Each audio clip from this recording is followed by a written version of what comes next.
Então, vamos iniciar mais um episódio de Política Sem Mistério. Antes de entrar na nossa primeira pauta aqui do Política Sem Mistério, eu já vou deixando algo que é um desafio para Jerônimo dentro da política estadual, que é a questão da segurança pública. Sim. Né?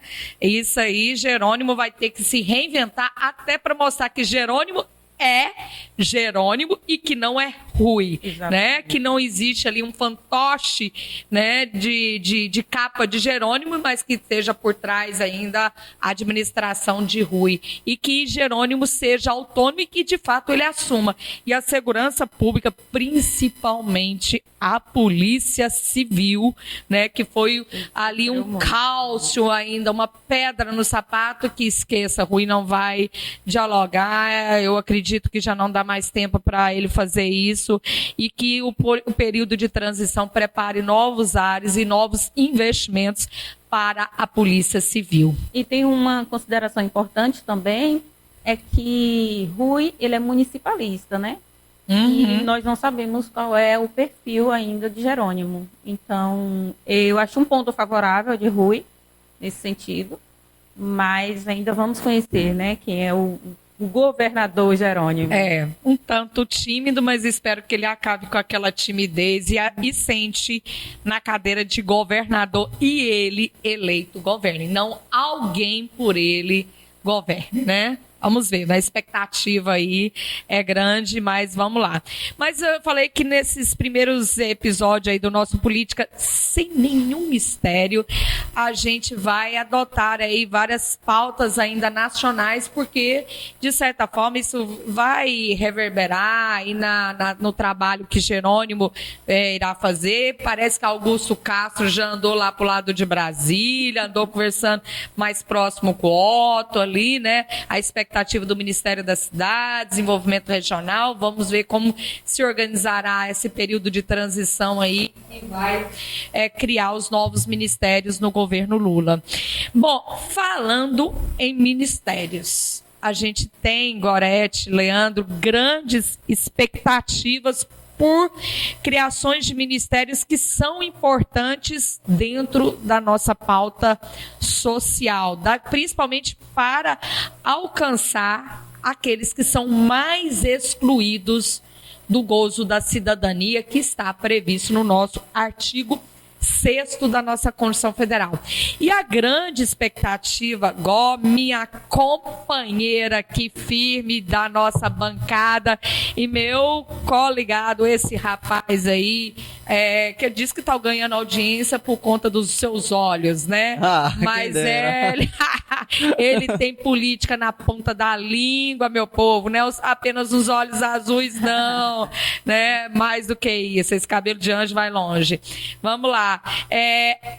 Voltando aqui, a política, a criação de novos ministérios. E eu estou com uma expectativa, Gorete, da criação do Ministério dos Povos Originários. Eu estive fazendo alguma consulta, né, aqui para criar a nossa pauta e lendo um artigo de Roberto Lier Bigode e Ivan César, e ele disse que há um anúncio da criação dos povos originários e que tem gerado boas expectativas. A gente vê isso, mas a gente torce que essas boas expectativas de algo que é bom não caia na cilada de ministérios de oportunistas, né? De cabide de emprego, de rifar cargos e funções, né? Então a gente espera aí que seja uma pauta de defesa dos direitos da nossa terra, da mãe, da terra, né? Dos povos originários.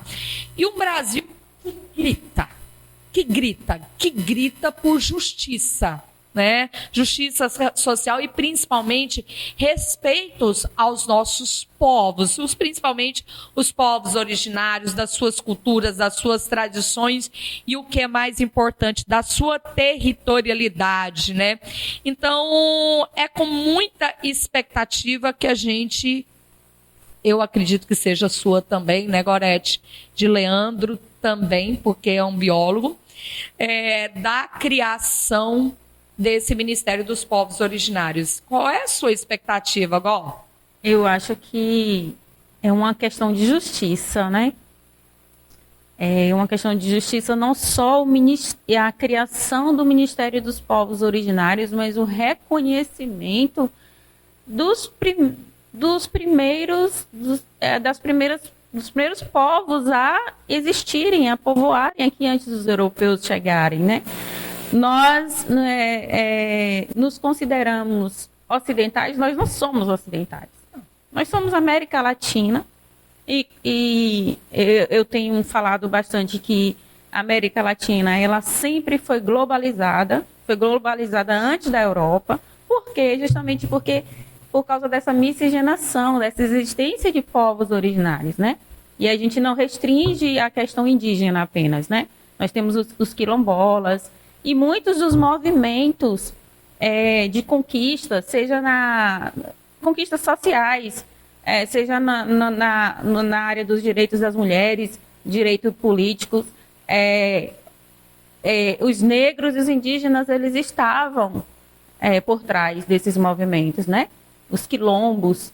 E aí, antes de me alongar na minha fala, eu gostaria de saudar aqui, né? De dar um salve a alguns nomes que eu trouxe, como Teresa de Benguela, Dandara dos Palmares, Ruth de Souza, Carolina de Jesus, Conceição Evaristo, Sônia Guimarães, Marielle Franco, Marta da Silva Vieira e Djamila Ribeiro, que é a nossa contemporânea, porque essas mulheres, elas são mulheres negras, mas e também de origem indígena, algumas delas, mas que buscam, e eu tenho certeza que vão contribuir com este ministério, que é um ministério que, como foi falado, a gente não quer um ministério apenas para fazer um papel, para cabide de emprego, mas a gente quer um ministério que tenha representatividade, que tenha indígena à frente, que tenha indígena ali representando, buscando pelos direitos e que principalmente tenha autonomia. É com muita expectativa, né, Leandro, que a gente vê essa criação desse ministério, né? Eu vendo o Gorete dizer, né, a necessidade da gente manter as tradições dos povos originários e da possibilidade de tantas mulheres potenciais ocupar esse ministério para que ele realmente faça política que vão atingir efetivamente esses povos originários. Então, quando a gente fala em povos originários, eu até me lembro aqui, Leandro, porque a palavra conservadorismo fez muito parte do dialeto político dos últimos tempos, né? Eu sou conservador. E a gente via muito nas bios dos Instagrams, das redes sociais, né? Patriota, conservador, né? Nada contra que seja patriota e nada como ser conservador. Mas houve alguns equívocos na palavra conservadorismo. E conservadorismo, né? Se a gente pegar os teóricos sobre conservadorismo, é manter as nossas tradições. Né? E quais são as tradições brasileiras, Leandro? Eu tô aqui com uma letra de uma música de uma banda que eu sou viciado nessa, Baiana System, o nome da banda. E aí tem um trecho da música brasiliana que ele fala assim, né? Vai, brasiliano, você nunca foi norte-americano. Brasileiro, brasiliano. Não faz mais sentido ficar reclamando. Então, assim, é um conservadorismo, que não é conservadorismo, que acha que foi pautado aí nos costumes que foram criados também pelos norte-americanos, porque nem os norte-americanos, lá era tudo indígena antes, né? Foi uma exportação do pessoal europeu que acabou tomando, no final das contas, até o conservadorismo de lá é meio equivocado nesse sentido, né? E que está pautado aí na reclamação de algumas coisas que não fazem nenhum menor sentido. A gente não pode ir de contra os povos originários, porque eles são a nossa base, eles estiveram aqui, né, dizem descobrimento do Brasil, mas na verdade eles já estão aqui há quanto tempo, né? O Brasil não foi descoberto. Eles estavam aqui antes, né? Antes de terem, e outros foram trazidos de forma príncipes, foram trazidos escravos, né? Não só homens, mulheres, crianças foram escravizados, racializados. A potencialidade da racialização no Brasil tem consequências seríssimas, fortíssimas que precisam ser enfrentadas por todos os entes federados e principalmente pela branquitude da sociedade brasileira, que tem que abrir de mão de muitos privilégios, lugares de fala, né? A gente tinha alguns convites hoje, não foi possível, né? Acho que por conta das agendas aí da consciência, do mês da consciência negra, a gente, além de Gorete, que representa a mulher preta, não conseguimos outras agendas aí de mulheres com potencial de fala sobre a consciência negra. Mas vendo você, Leandro, falar, né, que a nossa cultura foi americanizada, né? Nós temos um americanizado na nossa pele, né, do branqueamento da pele, no cabelo, o discurso, o cinema. Nós, Gorete, estamos precisando de outra semana de arte moderna. A gente precisa de outra semana de arte moderna. Quando você fala em conservadorismo, eu fiquei pensando aqui. E aí, conservadorismo eurocêntrico, né? Eurocêntrico, porque o nosso Semana de Arte Moderna, a gente poderia ter novamente, sim, não só remeter àquele evento, aquele momento que marcou a nossa história, a história brasileira, mas para retomar aquilo que faz parte da nossa história, que é o construto dessa sociedade miscigenada que nós somos. Né? Até poucos dias, falar em povos indígenas era uma ofensa, né? Para os nossos atuais representantes. Povos indígenas era uma ofensa falar para eles. Então, já escuto gritar de lá, vagabundo! Então, não faz nada. É brincadeira. A expectativa... E é isso, vagabundos, invasores de terra, eles são donos da terra, entendeu? Então tem toda essa discussão na questão da demarcação de terra, na questão da organização social própria daquele povo, de seus costumes, eles têm suas crenças, sua organização política, sua organização legal. Então, o diferente é rechaçado na nossa sociedade, que é diferente, que é diversificada. Se o indivíduo não tem um marcador do utilitarismo do capital, se ele não está no script do modelo, né, capitalista, daquele que a sociedade capitalista espera, ele é excluído do jogo da cidadania. Exatamente. Né? E eu vendo você falar, Gorete, a respeito de manter a territorialidade. Vocês concordam comigo que para esse governo do presidente Lula é um governo que precisa terminar um serviço que já foi iniciado no Brasil enquanto a demarcação e a homologação das terras indígenas, o marco, resolver a questão do Supremo Tribunal Federal do marco temporal, né? Como se a comunidade indígena tivesse um marco temporal de 1988, que absurdo é isso. Por que eu digo isso? Que é uma grande preocupação e uma grande expectativa para os povos originários, né? Que foram tão rechaçados, mortos, nesses últimos anos, né? Eu tive conversando, né? Eu fui sair candidata, né? A deputada federal. Inclusive, se saiu muito bem aí. Obrigada, né? E a gente pretende, né? Nós pretendemos continuar um trabalho político na cidade. Eu estive conversando com indígenas, porque ele é uma pauta do meu ativismo social. Sim. E é extremamente importante a manutenção das suas territorialidades. Dos quilombolas também, porque eu tive eventos com quilombolas, com mulheres quilombolas. A importância de manter as suas territorialidades. Por quê? A sua territorialidade é sinônimo de cultura, de preservação das suas culturas e preservação das suas, todos os tipos, que inclui todas as suas tradições. Vai ser fácil isso, Gorete? Não. Vai ser uma guerra de titãs, né? Com certeza. Vai ser uma guerra de titãs, primeiro porque nós temos um Congresso majoritariamente conservador, dentro do conceito de conservadorismo brasileiro. Mas, e essa é uma provocação também da sociedade de risco, né, que nós estamos instalados. Mas eu penso que nós vamos ter um grande avanço, sim, um grande avanço na recuperação da FUNAI, com um representante indígena dentro da FUNAI. Nós vamos ter, eu acredito muito nesse Ministério dos Povos Originários, e eu espero muito que estejam ali representatividades de verdade, né?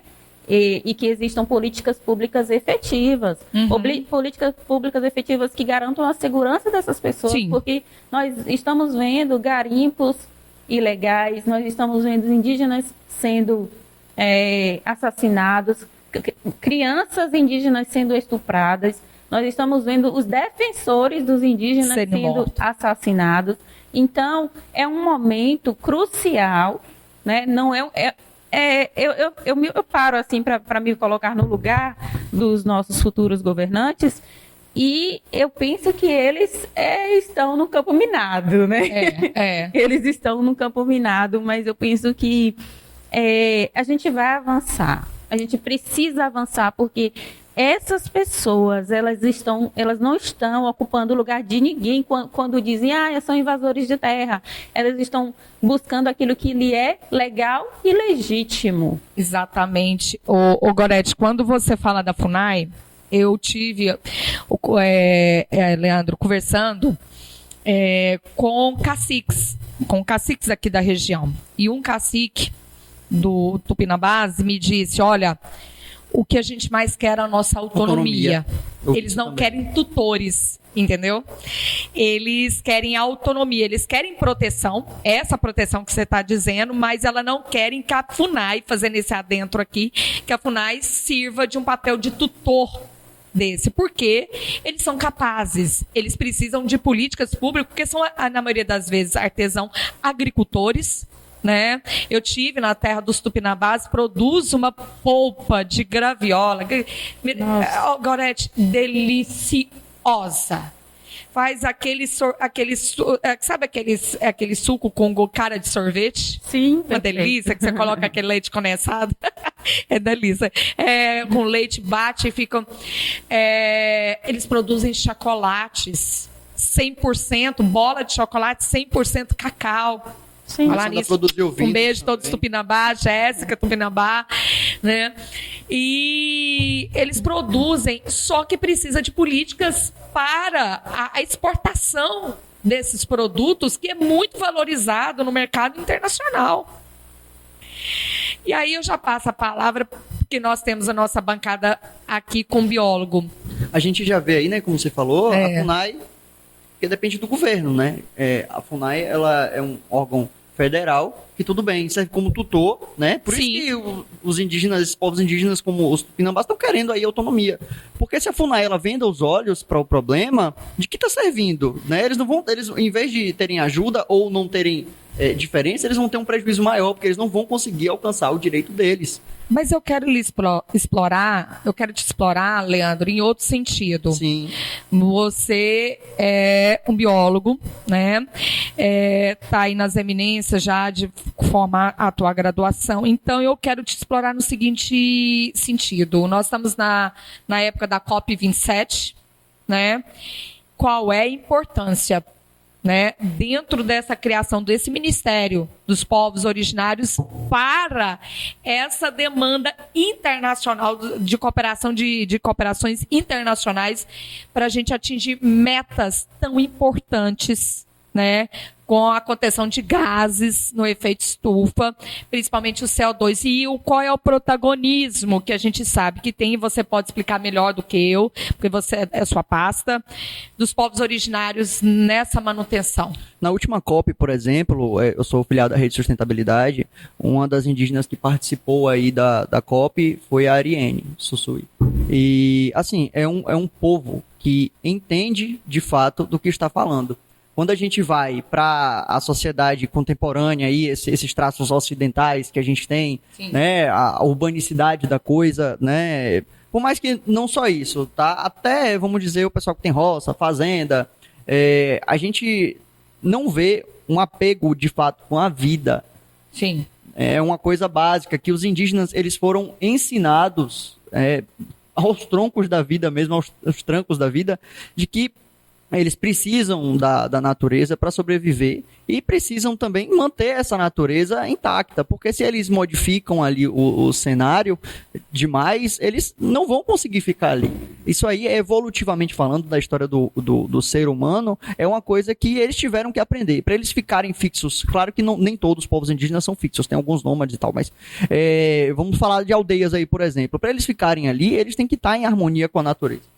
Eles entendem isso. Quando a gente começou a sair, né, há milhões de anos atrás, quando a gente começou, antes da agricultura aí, a gente pegava uma terra, quando a gente não tinha essa questão de urbanicidade, né, essas produções agrícolas imensas, chegava lá, detonava tudo, acabava com o meio ambiente todinho e ia para outra região acabar com outra. Exato. Esses povos, eles já estão ali porque eles conseguiram permanecer e conseguiram aprender a sobreviver mantendo a vida ali, porque a vida mantém a vida deles também. A COP, ela é consubstanciada em termos técnicos por relatórios do painel do IPCC, que é o painel intergovernamental de mudanças climáticas, né? E um dos relatórios que saiu nos últimos anos é que nós, né, a sociedade exploradora, temos muito que aprender com as comunidades indígenas e sua relação, porque onde a comunidade indígena vive, os povos originários, há uma maior preservação, né, das nossas florestas, e o Brasil tem um protagonismo nessa defesa por conta que nós temos a maior floresta tropical do mundo, né, uma das maiores florestas tropical. Eu vou ser bem grosseiro nesse assunto assim de detalhe. Vamos dar um exemplo aí, árvore, né? O povo pensa em mata, já pensa logo em árvore. Os povos indígenas, eles conseguem manter mais as árvores em pé.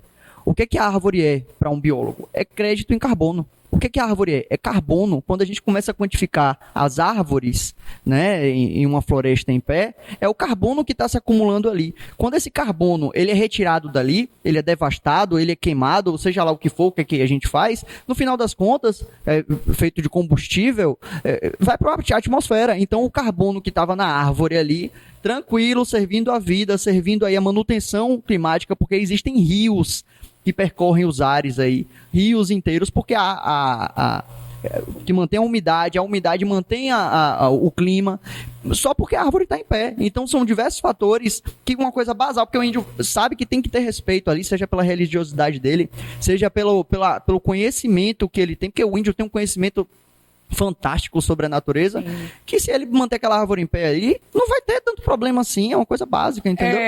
E, Leandro, isso é tão importante, porque a gente eu acredito que isso será uma das principais negociações na COP27, está sendo na COP27, né?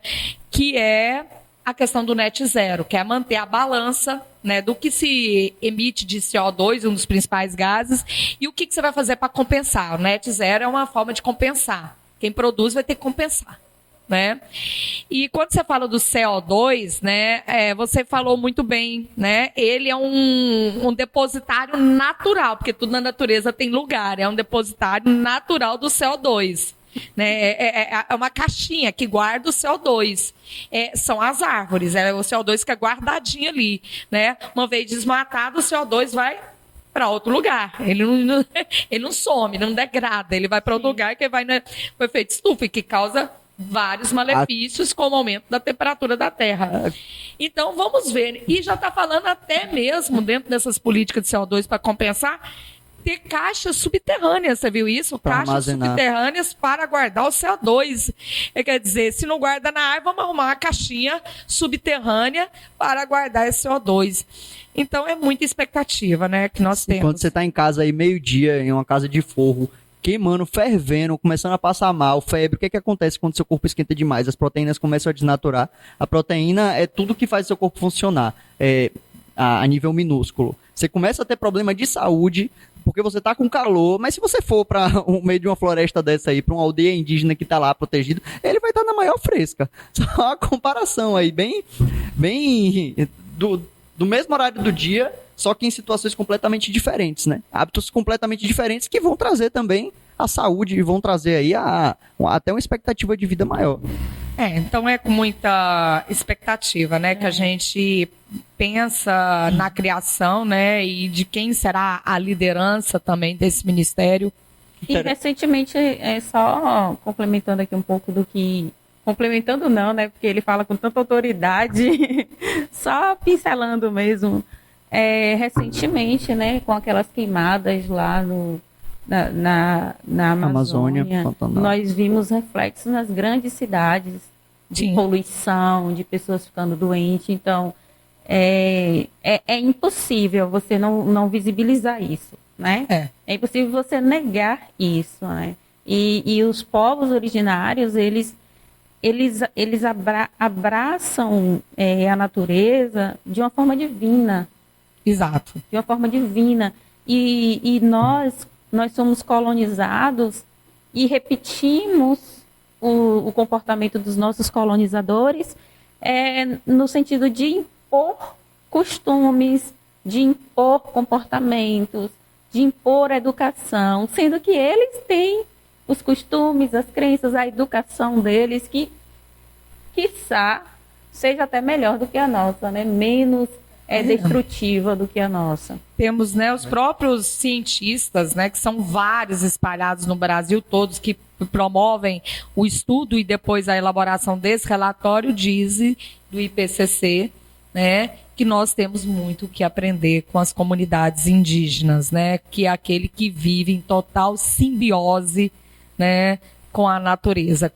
Existem casos farmacêuticos, por exemplo, que algumas empresas pegam algumas pessoas, colocam infiltradas nessas aldeias indígenas para pegar os conhecimentos de farmacologia lá deles, o que é que eles usam na floresta para caso A, caso B, para depois roubar, pegar a patente e usar como um investimento na própria empresa. E os de lá, às vezes não podem nem, se for para patentear depois, para usar, para fazer algum remédio, eles perdem a patente. É uma coisa de louco, assim, sabe que o capitalismo, às vezes, ele faz... inclusive com os povos originários, mas que agora a gente pode ter, por exemplo, com esse ministério aí, uma mudança muito grande. A gente sabe que na última gestão aí do Congresso, a gente só tinha uma indígena, acho que é de 513 deputados, uma indígena, Joênia Alpichana. Agora cresceu, acho que mais 2 cadeiras, né? Mas por causa do API também, APIB, que é a articulação dos povos indígenas do Brasil. Sim. Que eles começaram a se juntar, as redes sociais também estão ajudando bastante. Os povos indígenas entenderam que se eles forem sozinhos, infelizmente eles não estão conseguindo resistir. Juntos talvez eles consigam um pouco mais. Eu tenho alunas indígenas, né? Tanto dos Pataxós, como dos Tupinambás.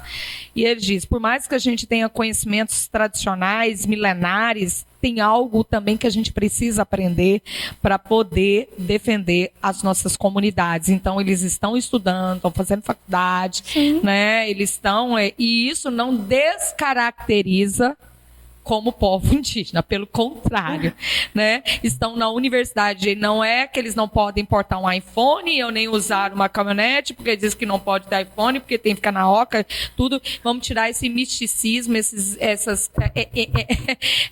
vamos dizer, essas ignorâncias, né, que as comunidades indígenas frequentam, os ambientes da nossa sociedade, mas mantendo as suas tradições e as suas territorialidades. Desculpe. Não, tudo bem. É cultura, né? A cultura, quando a gente para tirar um retrato, a gente tira agora um retrato dessa sala aqui, beleza. A cultura hoje aqui a gente vê o modo de se vestir. Exato. E talvez há 20 anos a gente vai ter uma outra cultura, são as mesmas pessoas, é o mesmo povo, mas a cultura talvez tenha sofrido algum tipo de modificação e a gente tem que respeitar isso. Não é porque, sei lá, tem gente que fala isso, tá usando o celular, não pode, tem que usar o quê? Uma mandioca para se comunicar no telefone? Tem gente que, pelo amor de Deus, tem que respeitar a modificação da cultura, entendeu? Não é porque a gente veio pra cá, sei lá, os portugueses, por exemplo, né, de barco, produzindo cana-de-açúcar, que hoje a gente vai continuar produzindo cana-de-açúcar e vai se locomover só por barco e a cavalo. Não é assim que funciona a coisa. Gorete, você queria complementar esse raciocínio? No sentido de que até pouco tempo eram os indígenas, eles eram... havia chacota quando chegavam numa aldeia, havia um laptop, um notebook, energia, como se eles também não tivessem esse direito à tecnologia. Gente, um dia a tecnologia atual era a invenção da roda.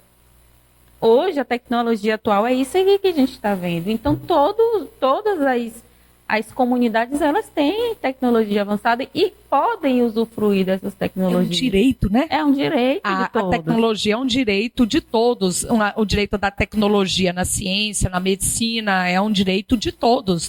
Também dos povos originários, dos povos indígenas, dos quilombolas, é um direito de todos, né? De todos são. Sim. A tecnologia é um benefício que não é para uma sociedade elitizada e que está ocupando os espaços de poder. Não, a tecnologia é benefício de todos. Mas vamos mudar a pauta aqui do Política Sem Mistério, vamos mudar aqui sem mistério nenhum. Eu só queria fique à vontade. Só mais uma questão, só para finalizar mesmo, essa questão do Ministério dos Povos Originários. Eu penso que será um avanço. Só a criação do Ministério já é um avanço. Mas, assim como há uma dívida social com o povo negro, existe essa dívida social com o povo indígena e com os quilombolas, os povos originários em si.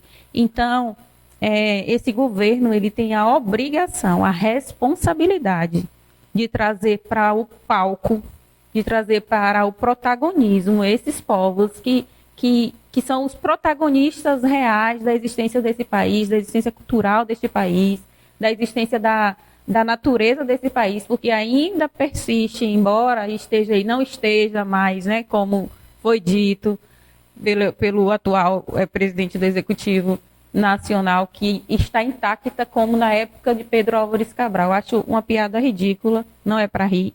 Mas eu acho que essa dívida precisa ser paga. E temos uma dívida enorme, né? A gente sabe que as retomadas dessas territorialidades são uma guerra com mortes, com desrespeito, com opressão, com abuso de poder público, abuso das autoridades policiais, né? Sim. Enfim, são dias de muitas dificuldades, né? E eles vêm seguindo resiliente e nós devemos essa obrigação social com as comunidades, né? Devemos, principalmente com os quilombolas, com todos eles, né? Com toda a comunidade que persiste. Eu tive, Gorete, em Tacaré, no primeiro encontro de mulheres quilombolas. Estava com a minha irmã. A minha irmã falou, eu nunca imaginava ouvir depoimentos como esse. A força da mulher quilombola para manter as suas tradições dentro de uma sociedade que tem outros atrativos que persuadem a perda dessa cultura, né, das territorialidades, das culturas dos quilombolas. Então, o esforço que as mulheres, que as anciãs, né, fazem para manter, e a necessidade que elas já dizem, eu tenho que ir para uma universidade, eu tenho que discutir isso, eu tenho que ocupar determinados espaços de poder, eu tenho que estar na política, eu tenho que ocupar, né, diversos segmentos sociais para conseguir salvar o meu povo. Cachoeira, aqui próximo de nós. Cachoeira. Nossa, quando eu fui a primeira vez, eu fiquei impressionada. Eu fiquei impressionada e mais impressionada ainda com a história das mulheres também. Porque as mulheres negras daquela época, elas iam para o rio lavar roupa de ganho, né, que falava na época, para conseguir o dinheiro para comprar os escravos, para liberá-los, né? Sim. A alforria dos escravos. Então, as mulheres... olha o protagonismo da mulher, né? Nessa época. E Cachoeira é um patrimônio histórico, né? Então, que vem sofrendo também, com muitas ameaças, abuso de poder, né? Prefeitos, os governantes lá sendo ameaçados. Mas, assim, é a história viva ali de um povo originário, a história viva do que foi a construção dessa nação. Bom, vamos para a pauta do Política Sem Mistério número 2. Se deixar, a gente fala 2 horas aqui. Das comunidades tradicionais, né? É algo muito... como bem Mogoretti mencionou, é uma dívida social que tem esse buraco e que, se Deus permitir, e que nossos esforços, seremos resilientes, seremos barreiras de frente, né? Eu ouvi isso de Fernanda Alessandra ontem, nesse primeiro aqui, seminário de integração da consciência negra, né? A gente está aqui com uma série de eventos aqui, e ela diz que nós, que somos, eu sou uma mulher branca, né? Não tenho nenhum dizer, porque eu sou uma mulher preta de pele branca, nada. Eu sou mulher branca, mas uma mulher que luta e que desejo, não com misticismo, vamos dizer assim, com aquele romantismo de ser uma princesa Isabel. Né? Não me cabe a isso, não. Mas de ser uma mulher, uma voz que seja uma barreira. E ela mencionou uma cena que lembra como nós devemos despojar, nós devemos descer das nossas condições de privilegiado e dar um protagonismo nas políticas públicas que a comunidade, né, de todos aqueles que estão instruídos, passa a ter, que a gente tem que abrir mão. Porque os lugares têm que ser ocupados também. Nós devemos abrir mão de muitos lugares. Eu gostei muito da fala dela nesse sentido, da nossa importância, que lembra com a morte de George Floyd.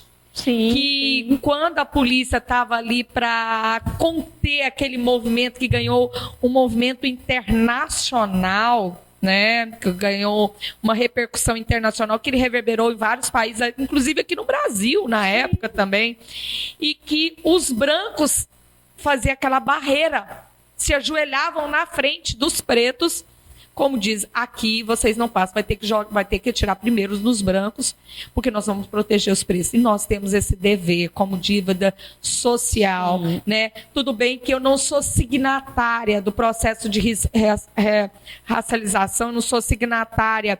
Isso foi moldado na minha vivência. Então, eu tenho, às vezes, muito momento de fala, né? Vícios de linguagem. Vícios de linguagem, na minha metalinguagem, que está no meu subconsciente, que ainda hoje faço diversas desconstruções. Não sou signatária dessa racialização, não sou signatária de um contrato escravagista, não sou. Mas como uma intelectual, como uma acadêmica, eu tenho uma dívida social e militar por todos aqueles que não estão em situações privilegiadas, que com certeza, pela cor da minha pele, isso favoreceu a mim e foi desfavorecido a outras pessoas. Então, eu tenho que repartir o pão. Sim, é uma vida comunitária. Você não concorda com isso? Eu concordo, sim. Desculpe. Tudo bem, pode. Eu concordo contigo. No entanto, eu acredito que é um processo, né? Nós estamos em um processo. Muitas vezes eu também me pego. E olha que eu sou, além de mulher, preta, né? Então, em alguns lugares eu sou um evento. Quando eu vou fazer uma sustentação oral no tribunal, eu sou um evento. Às vezes me confundem como a parte autora e eu sou a advogada da parte autora. Não deveria ser um evento. Entendeu? Eu não deveria chamar atenção porque eu estou naquele lugar de elite, naquele lugar de privilégio branco. Mas, por outro lado, às vezes eu ainda reproduzo algumas coisas. Por isso que eu digo que eu estou em formação, também. Em construção. Também me coloco. São coisas que a gente... ainda nos é muito neófito, né? Isso. Então, a gente precisa ter essa consciência. Com certeza. A consciência, né? Porque tem gente que faz por maldade mesmo, por preconceito mesmo, mas nós temos essa consciência. Então, eu concordo plenamente com você nesse sentido. A gente, eu particularmente, acredito que vocês também, a gente fica muito alegre em saber, né? A gente vê um sentido sólido na esperança aí de poder ajudar de fato, né, a manutenção dos povos indígenas, povos originários, quando a gente entende que Jerônimo, por exemplo, agora, ele é um indígena e é o primeiro do Brasil, o primeiro a ser eleito governador. E tomara que ele não esqueça disso, né?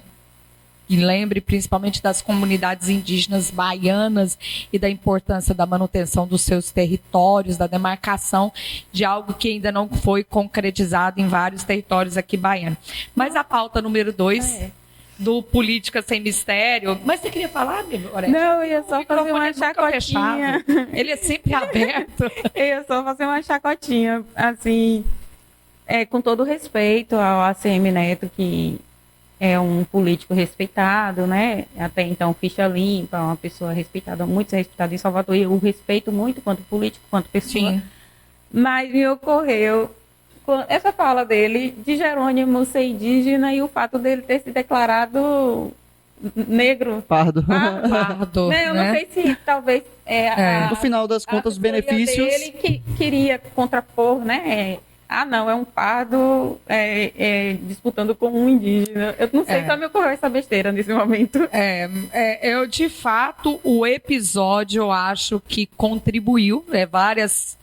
Não foi apenas esse que contribuiu para a queda de ACM e a ascensão de Jerônimo, mas com certeza o episódio contribuiu de sobremaneira para a derrota de ACM, porque foi algo... né? Bizarro. Bizarro, né? Ele se autodeclarar pardo ali. Justificar que foi parecia pior. Que tinha até um certo bronzeamento ali artificial. Né? E afinal de contas, a Bahia 40% da população negra do Brasil inteiro está aqui. Então, ele não representa essa população, né? Também tenho bastante respeito, mas definitivamente foi um grande motivo para a perda de votos. Bom, vamos mudar de pauta? A gente acho que fez um bom debate aí a respeito da criação desse Ministério dos Povos Originários. É esperado com muita expectativa por todos e todas nós, né? Mas a pauta número 2 aqui do Política Sem Ministério também é outra expectativa, né? A gente está aí construindo programas de muita expectativa e espero que elas ganhem concretude, que elas sejam realmente efetivizadas, né? As propostas para a população do LGBTQI a mais, né? O Lula ele fez 2 menções, né? A população LGBTQIA+, em seu plano de governo, né? Mencionando a saúde, sim, que é um grande direito dessa população. Inclusive, estive participando de eventos aqui municipais falando da equidade com relação à população LGBTQIA+, que não tem a universalidade com relação às políticas de saúde, né? Eles não são atingidos por essa universalidade. O combate à homofobia, né? A transfobia, que tivemos um lamentável, dramático, um evento um terror com a trans de apenas uma menina, uma criança, né, de 16 anos, né, e dizer, na fala dele, ele diz que não haverá democracia plena no Brasil, enquanto brasileiros e brasileiras, independente da diversidade, né, continuarem sendo agredidos moral e fisicamente. E ele também cita políticas que garantam os direitos, o combate à discriminação e o respeito à cidadania, né, o respeito à cidadania LGBTQIA+. Eu queria até depois fazer um adentro de onde vai ser a Copa do Mundo, né? Em diferentes formas de manifestação e expressão ao direito integral dessa população. E a permanência delas na educação, no mercado de trabalho e que reconheçam o direito a essa identidade de gênero e suas expressões. Gorete, será que teremos boas expectativas com o governo Lula com relação às suas políticas públicas que possam dar todo esse arcabouço de direito à população LGBTQIA+. Eu acredito que é uma responsabilidade que ele deve levar como prioridade. E como nós tivemos, como nós temos no Congresso, né? Salvo o melhor juízo no Congresso, trans eleitas, nós vamos ter avanços. Nós precisamos ter esses avanços. Como é que se diz? Normalmente eu faço essa comparação com a nossa luta, a luta da mulher. Sim. Tá? A desobjetificação da mulher. A gente era objetificada o tempo todo. Até pouco tempo, o marido podia matar a mulher para salvar a honra. Sim. Entendeu? Então, a gente era um objeto. Eu vejo a população LGBTQIAP+,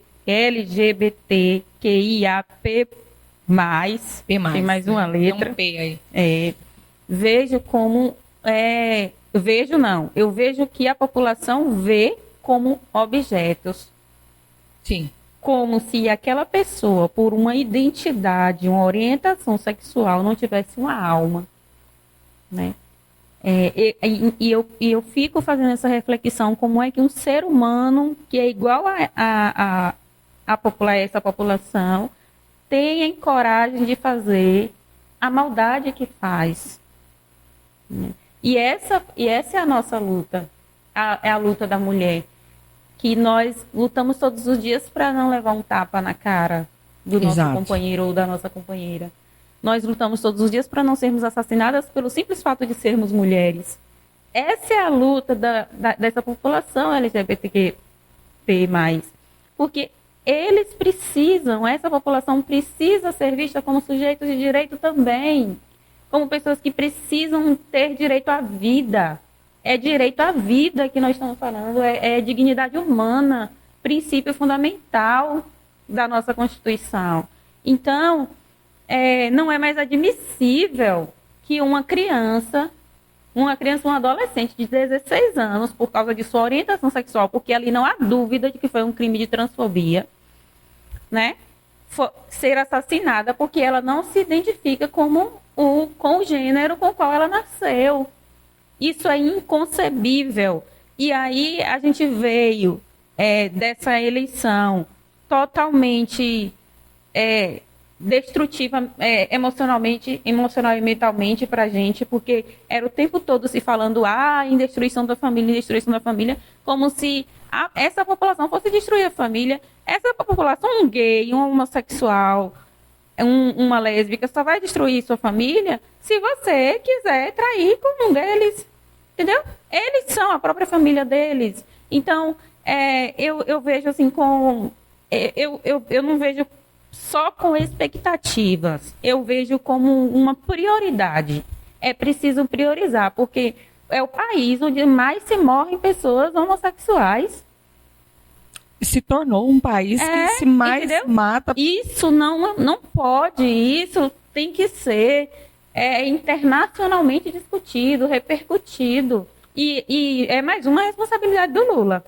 Eu peço muito que ele tenha serenidade, sabedoria, e que, seja lá no que ele acredita, ou no que vocês acreditam, mas aquele que está acima de todos, poder, o Criador, seja lá quem for, abençoe, no sentido de que ele cumpra, de que diminua, de que essas pessoas tenham visibilidade, saiam da vulnerabilidade que existe, gente. Essa população ela não tem segurança nenhuma. Faz um ano que o rapaz Alegre, super conhecido, funcionário público de Itabuna, prefeito de Itabuna, foi assassinado dentro de sua própria casa. Tem imagens, tem o instrumento com o qual ele foi morto. E, assim, é como se... Eu não estou generalizando, mas é como se essas vidas elas não tivessem o direito de serem honradas, né? Desistirem. Entendeu? Desistirem e de ser, como você bem disse, eu vou pontuar, sujeito de direitos, né? Eu não sou, mas assim, inclusive eu sou uma pessoa muito... que eu gosto de causar uma certa inquietação, inclusive nos ambientes em que eu frequento. Às vezes algumas pessoas me perguntam se sou hétero, se eu sou homo. Eu de propósito, independentemente da minha opção, enfim, o meu gênero, eu de propósito eu falo, eu não gosto de nada, eu gosto de tudo, mas só para causar uma inquietação na cabeça da pessoa, para a pessoa parar e refletir assim. Eu até tenho um amigo hétero, eu falo. É tipo isso. Eu também, eu tenho alguns héteros. A Duda Salabert foi a primeira deputada eleita de Minas Gerais, né? Uma pessoa fantástica em todas as propostas, não só nas propostas para o público, ela é trans, tá? Não só para o público LGBTQIA+, AP+, mas também para o meio ambiente. A campanha dela foi linda, eu acompanhei muito, né, do PDT ela. E ela tem uma frase dela que me marcou. Ela diz que nós nunca fomos pauta da direita e da esquerda, do centro, de ninguém, de lugar nenhum. Sempre fomos nós por nós. Eu vi vocês falando isso aqui e é uma pessoa que sente na pele. Inclusive ela vai ter um problema enorme lá por ser deputada, porque o deputado mais votado de lá é uma pessoa que acredita, por exemplo, no kit gay nas escolas. Ai, meu Deus. Né? O governador a mesma coisa. Então, por mais que seja uma vitória, também há uma derrota o tempo todo. São pessoas que estão tentando sobreviver o tempo todo. Não é viver, não, é sobreviver. Né? E essa questão de religiosidade, aí eu já faço questão, justamente pelo mesmo motivo, de falar, né, qual é a minha religião. Eu frequento igrejas e tal, que se for para me tocar, tudo bem, né, um espírito maior me tocar, mas eu sou ateu. Tá, eu sou ateu e isso não me faz, eu sou catequizado, crismado, frequentei tudo que é igreja. Eu também frequentei outras denominações também, poucas vezes, só para experimentar, para ver o que me tocaria. Mas, assim como eu li alguns versículos já, quem é advogado, juiz, é Deus, não é ninguém, né? A gente tem aí uma parcela muito grande da população, não chega a ser parcela porque parcela é quantidade pequena, mas uma proporção muito grande da população que acha que pode simplesmente julgar ou pode não aceitar. Não, você tem que respeitar. Se você não aceita, é problema seu. Mas você tem que aceitar da mesma forma, são pessoas como você. O que a pessoa faz na vida particular dela não te interessa. E isso não pode crime, virar né? legislação. E não é nenhum crime. Então, assim, não é nenhum crime. Eu não tenho que aceitar. Eu tenho que respeitar. Exato. Ela se identifica desse jeito, se orienta desse jeito. E ali eu estou vendo um ser humano. Sim. Eu não estou vendo com quem ela está tendo relação sexual, o modo como ela está se vestindo, como ela gosta de se vestir, até porque eu também tenho meu modo de me vestir e ninguém me julga por isso. Exato. Entendeu? Então eu não tenho que aceitar, eu tenho que respeitar, porque é sujeito de direito assim como eu. Então é uma questão de honra, de uma questão de prioridade para esse governo. Da visibilidade, tirar essas pessoas, o mínimo que seja, da vulnerabilidade às quais elas estão. Para ampliar esse debate, a gente pensa que tem dois caminhos, né? Aquele que sofre na própria pele, a exclusão social, em todos os segmentos, né? A dor e o sofrimento de se comportar, ter que se comportar, se vestir e falar conforme a heteronormatividade, ou a compreensão que se dá muitas vezes pela própria educação, que é tão rechaçada em fazer com que as pessoas compreendam. Às vezes a gente chega alunos na universidade e não compreende que gênero é um papel construído. E que quando nós estávamos ali no ventre materno, esse papel já estava construído para mim, para você, para Leandro, para os produtores que estão aqui. Eles já estavam sendo construídos. Então, eu já nasci com um papel definido, até a cor da minha roupa, né? O modo de me comportar. Pela Simone de Beauvoir, né? É exato, né? A mulher não se torna, a mulher não ela se torna mulher, né? Então, o nosso comportamento já é um script programado. E aí, se você nasce e não se encaixa naquele script? Se a gente não nasce. E aí eu sou obrigada a fazer com que ele comporte-se igual a mim?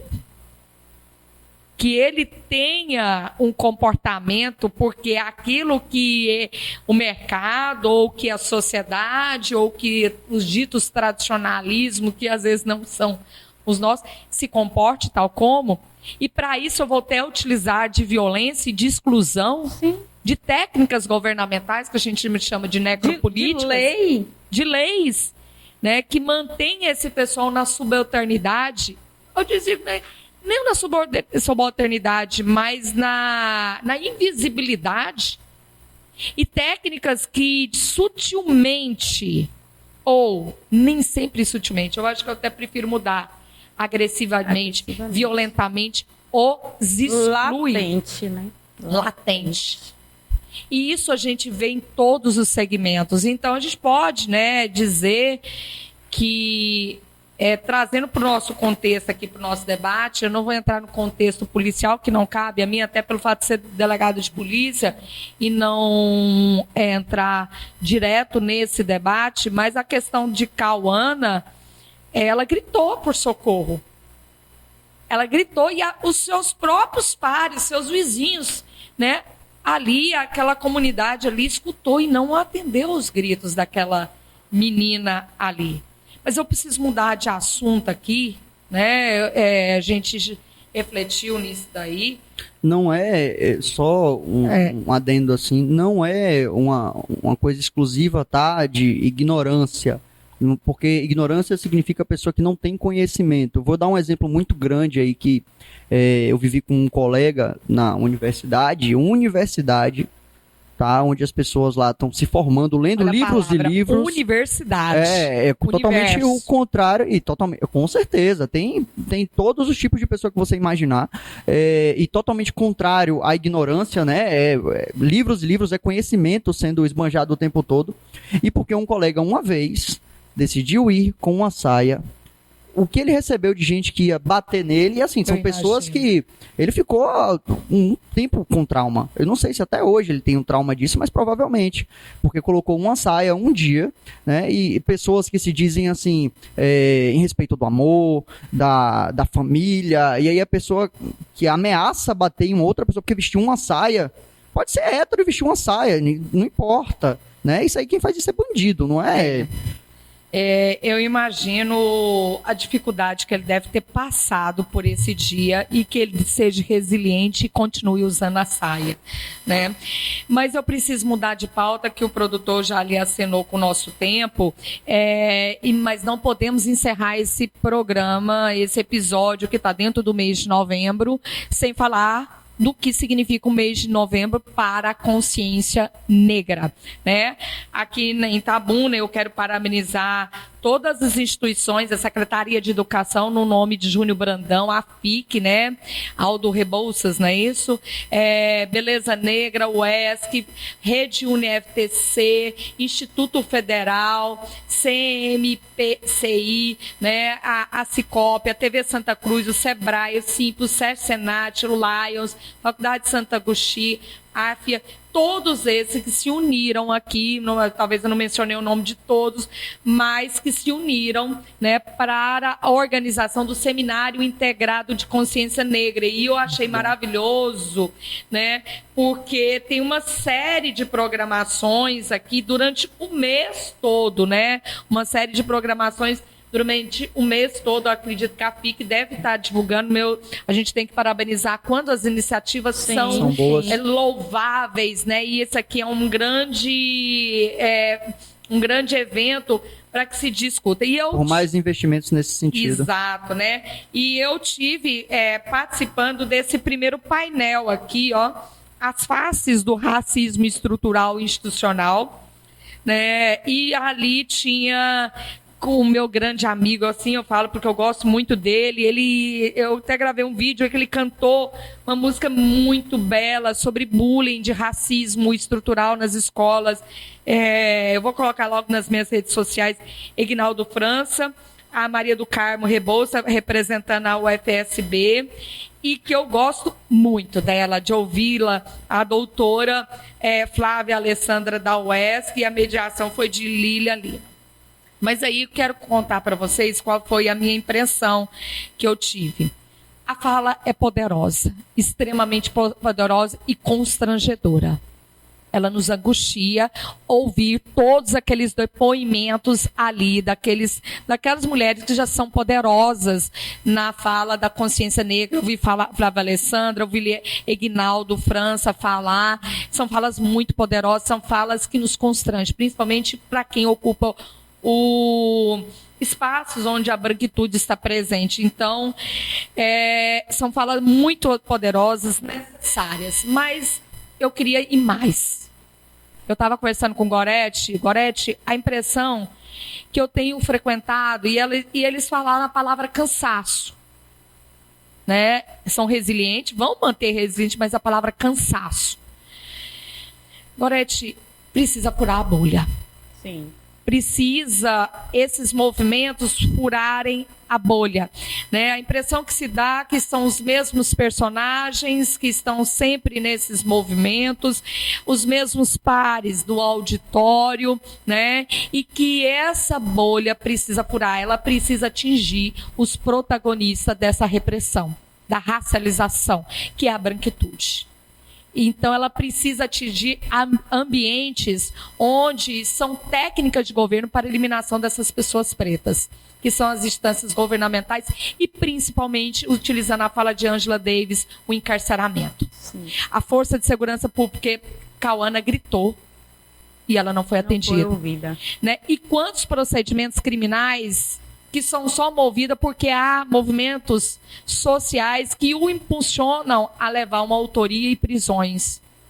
Né? Então, precisa que partidos políticos adotem promoções para que essas mulheres não fiquem apenas contando as suas feridas, porque elas já estão contando as suas feridas há anos, há séculos. Então, precisa furar a bolha. Eu quero ouvir de você, Gorete. Precisa. Esse é um mês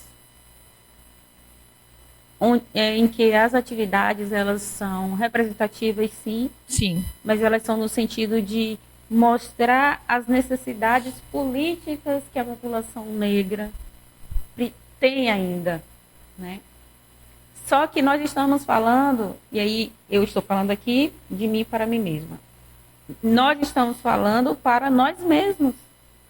Os negros, nós negros, estamos nesses eventos falando para nós mesmos. Exato. Nós não estamos falando para os nossos opressores.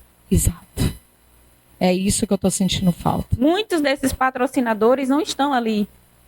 Exato. E cabeças desses patrocínios são brancos que precisam saber da história. Deixa eu te interromper, porque a sua provocação foi muito forte agora. Parecem que eles querem dar visibilidade, que existe um antirracismo democrático, que existe ali uma postura, olha, eu estou financiando esse programa, mas é só máscara? Para mim não é só isso, não é só patrocinar, é pôr em prática, é considerar a história desse povo. Como eu já mencionei, o movimento feminista negro é que nos permitiu estar aqui hoje. O movimento feminista negro é que trouxe direitos para nós, foi que enfrentou a ditadura militar de 64. Então, eu sou avessa um pouco a esses movimentos, porque se eu vou, como um exemplo que eu citei, se eu estou num fórum, se eu estou num tribunal, eu sou um evento, porque eu sou o diferente ali.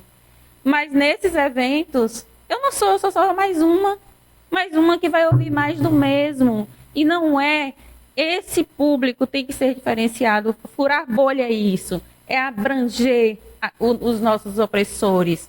Eu fui vítima, uma pessoa instruída, advogada, eu fui demitida por ser negra, porque eu concorria a um cargo de direção e que o salário ia ser muito bom, mas eu não podia porque a instituição era majoritariamente branca, o público era rico, e eu fui demitida porque eu era negra. Simplesmente por isso. Então, eu sofri na minha pele. Então, esse público precisa estar lá. Esse público precisa assumir a responsabilidade de internalizar que nós somos gente, que nós somos sujeito de direito, que nós somos negros, sim, negros, pretos, pretinha, pode me chamar de neguinha, de pretinha, disso aqui, mas me respeite, porque eu tenho o mesmo direito que vocês. Tenho o mesmo direito e eu preciso que a minha história seja contada, que a minha história seja representada e que a minha história, principalmente, deixe de ser uma história de opressão. nessa sociedade em que vivemos. Exatamente. E o que você acha disso tudo? Você falou de furar a bolha aí, e eu vou dar um exemplo bem bacana. Eu já fui filiado um tempo ao MDB. Na época da eleição especificamente, por questões internas, mas acabei saindo para o MDB. E como eu gosto sempre de conhecer todos os espaços disponíveis. Lá tinha um espaço para cursos, né, e debates. Foi lá que eu conheci, por exemplo, a CUFA, que é a Central Única de Favelas. Perfeito. Ela é uma organização não governamental, né, que protege aí o preto, protege o pobre, né, fornece educação, fornece cursos profissionalizantes, inserção, e ela está presente em todos os estados do Brasil, está presente em 15 países, nasceu no Rio de Janeiro, na Cidade de Deus, e está assim, furando bolhas o tempo todo, é muito louvável, eu parabenizo demais. E foi lá que eu aprendi, por exemplo, o Black Money, né? E por mais de ser branquelo aqui, tem uma coisa que eu achei fantástica, que é o Black Money, que os judeus fazem, maçons fazem, chineses, por exemplo, fazem muito também nos Estados Unidos. Tem locais que se chamam Chinatown, por exemplo, que é o local onde os chineses eles negociam entre si, que é a questão financeira da coisa, a economia da coisa. Além de sofrer a discriminação o tempo todo, a discriminação ela acaba sendo financeira também, porque dói no bolso, né? Você acaba sendo demitido, você não consegue um salário melhor. E aí, como é que faz para amenizar essa situação? Né? Os negros, eles são maioria no Brasil, e eles podem simplesmente, em vez de comprar na mão de um branco, às vezes comprar na mão de um, porque tem que pagar o aluguel. Beleza, recebe lá R$1.200 no mês, o aluguel é de R$500. Geralmente o dono da propriedade ali vai ser o quê? Um branco. Vai R$500 para a mão desse branco. Né? Ou então para o banco, geralmente o cara que está num cargo maior lá, o banqueiro, geralmente do financiamento, um banco. Né? E o resto do salário? Você vai no mercado, tenta ir no mercado menor, que o dono lá é uma pessoa negra, tenta fazer a unha na pessoa que tem a etnia, né? Porque isso você faz esse dinheiro circular por onde ele também deveria circular, baseado nas políticas públicas. Se a política pública falha, as pessoas também têm que se articular de uma forma, né, que se chama Black Money. Isso, na verdade, o Black Money antigamente era chamado de dinheiro sujo, para você ter ideia. E foi revertido o sentido da palavra Black Money para que se torne uma economia positiva para tirar essa dívida histórica que a gente tem aí. E porque tem muito pouco tempo. Entre aqueles que estão em condições de mais desfavoráveis. Você deu a alforria, largou todo mundo ao léu lá e sem dinheiro no bolso. Então eles têm que fazer circular. A gente tem que fazer circular, eu também comprar na mão de pessoas negras para que a gente faça circular a economia na mão dessas pessoas também. Eu digo tudo isso para você, Gorete, e para Leandro, que ontem também, em outro evento, já na rede UniFTC, a gente tocou no delito de injúria, né? Injúria racial, que hoje é inafiançável, de acordo com o racismo. Né? Depois de um julgamento em Brasília, imprescritível, né? Mas ainda não é um entendimento legislativo, ainda é um entendimento jurisprudencial da Suprema Corte. Como delegada de polícia, eu posso dar um depoimento aqui muito simples para vocês. Dificilmente eu lavo um procedimento de injúria racial. Dificilmente. Quase, eu acho que dá para contar nos dedos da minha mão. Nos últimos anos, não chega a preencher os procedimentos que eu lavrei por injúria racial. Não dá para encher na minha mão, uma mão só. Isso significa o quê? Que não há prisões por injúria. Porque a corporação não entende o racismo. A sociedade não entende o racismo. Ele naturalizou e ele violenta. E dói.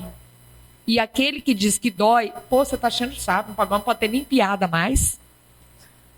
Né?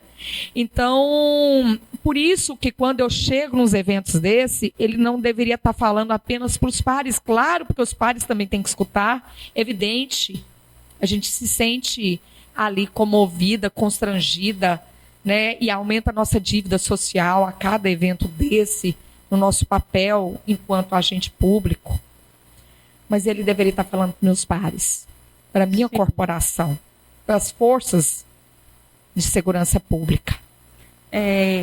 Ano passado, no dia 20 de novembro, eu fiz um texto, porque circula, né, na internet. Por que existe um dia da consciência negra e não existe um dia da consciência branca? Aí eu criei um textinho, postei no meu Instagram e tal.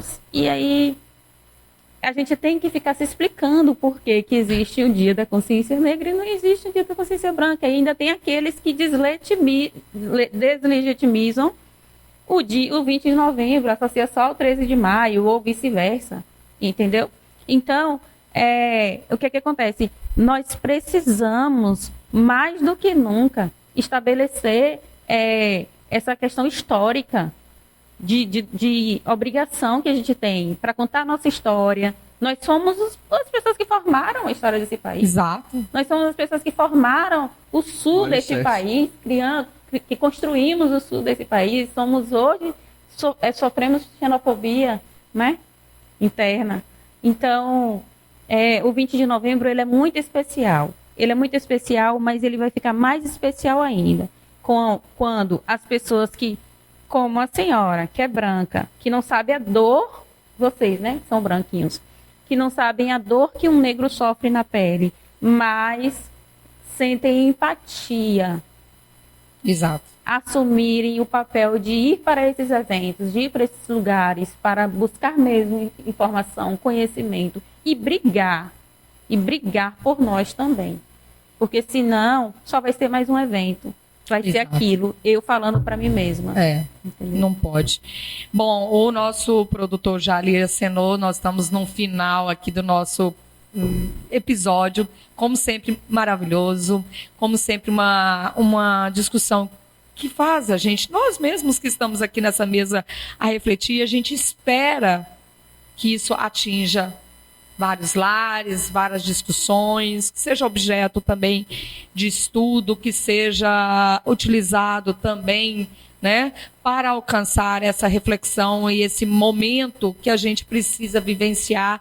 Grandes expectativas de vários ministérios, de vários objetivos para esse próximo 2023 na nossa política.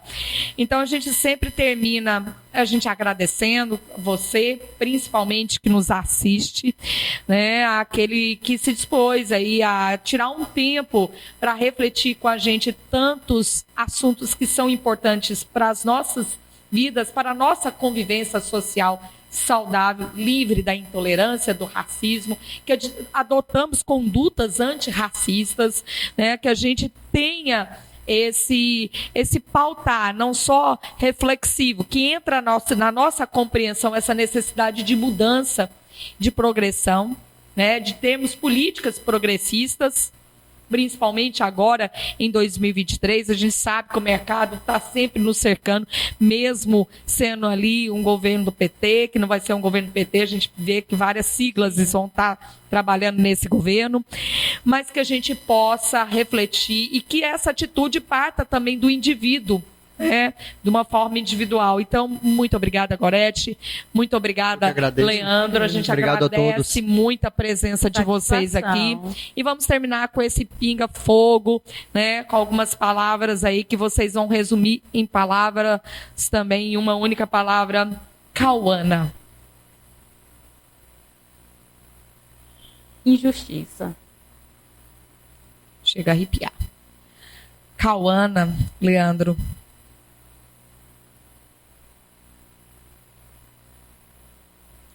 Silêncio da justiça. Silêncio da justiça, né? Povos originários. Eu vou melhor, peraí. Vamos mudar, posso? Tenho. Consciência negra. Consciência negra. Consciência negra, origem de tudo. Origem. Consciência negra, Leandro. Eu gosto de falar nome de pessoas, porque pessoas que nesse momento representam muito. Djonga, que é um cantor aí que está trazendo muita força para a pauta, para o que ele é e para todos aí em forma de música. Um nome que deve ser um expoente nessa política. Janja. Representatividade. Janja. Eu estava olhando o currículo dela, interessante nisso, capacitação. Inesperado, mas Para mim, ela tem uma enorme capacidade técnica aí. Copa do Mundo. Eu vou falar isso brevemente aqui, porque a gente está encerrando, mas houve uma rejeição de transitar pessoas de identidade diversa, e a população que já comprou ingresso está com medo de viajar, né? Por conta... Contradição. Copa do Mundo e população LGBTQIA+. E aí? Repúdio, para mim nem tinha uma Copa no lugar desse. Tinha que cortar mesmo. Primeiro só um adendozinho, viu, produtor? Contradição pelo lugar, país. Outra contradição pelos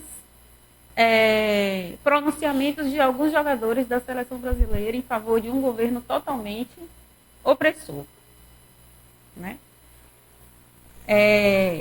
Terceiro, porque nesse momento em que tudo gira em torno de um ano que não vai ser fácil para mais um que não vai ser fácil para nós,